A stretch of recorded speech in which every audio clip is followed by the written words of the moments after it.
दोबारा रिपीट कर रहा हूं कि इसमें जो हमारे पास जो ये मिसिसिपी है, पहले हम लोगों ने निकाल लिया था कि टोटल नंबर ऑफ वेज कितने हैं, इसके बाद 4 आईज को हम लोगों ने एक सिंगल डिजिट कंसिडर कर लिया।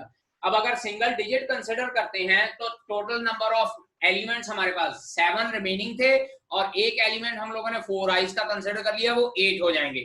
तो therefore number of ways in which 4 i's are together is 8 factorial divided by 4 factorial into 2 factorial, क्योंकि यहाँ पे हमारे पास सारे ऑब्जेक्ट डिस्टिंक्ट नहीं है, रिपीट हो रहे हैं। और उसके बाद फिर number of ways in which 4 I's are not together, total number में से हम लोग ये 840 माइनस कर देंगे and that will be our answer which is 33,810। Question is permutations. इसमें यहाँ क्या रखा है, how many ways can the letter of the permutation be arranged if number 1 word start with P and end with S।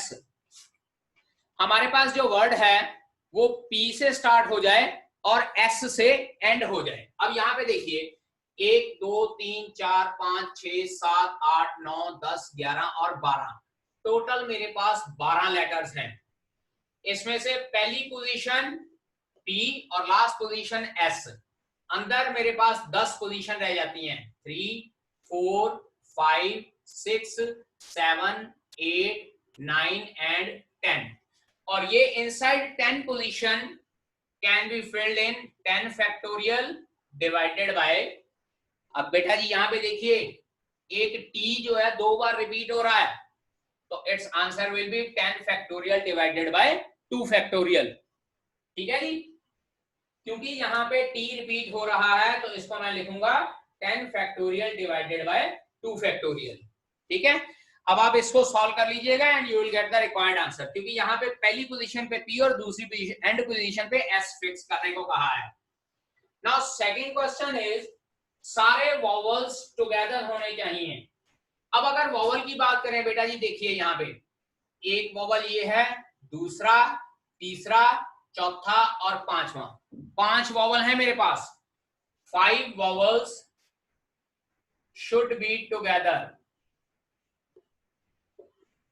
अब फिर से वही बात जैसे पिछला क्वेश्चन मिसिसिपी वाला किया था, 4 आईज टुगेदर, इसमें 5 वॉवल में एक सिंगल यूनिट कंसिडर कर लेता हूं, ई यू ए आई और ओ, दिस इज 1 यूनिट,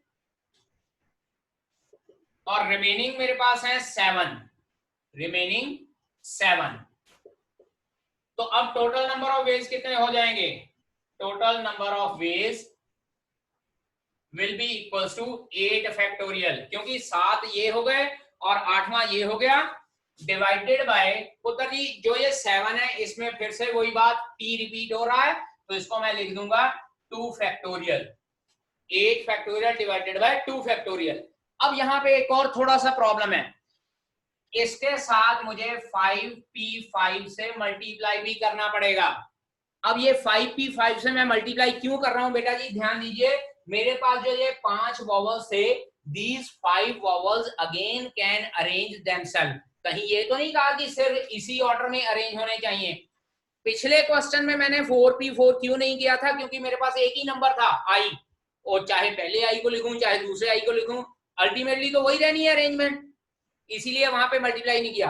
अब यहाँ पे हमारे पास 5 डिफरेंट वॉवल्स हैं, these can arrange themselves in 5p5 ways, और बाकी 7 + 1 8 हो गया, और इसमें से भी t रिपीट हो रहा है, सो 8 factorial divided by 2 factorial multiply bye 5p5 and it's answer will be 8 factorial divided by 2 factorial multiply bye 5 factorial. Understand, note कर लीजिएगा। इसके बाद फिर हम लोग थर्ड पार्ट करते हैं।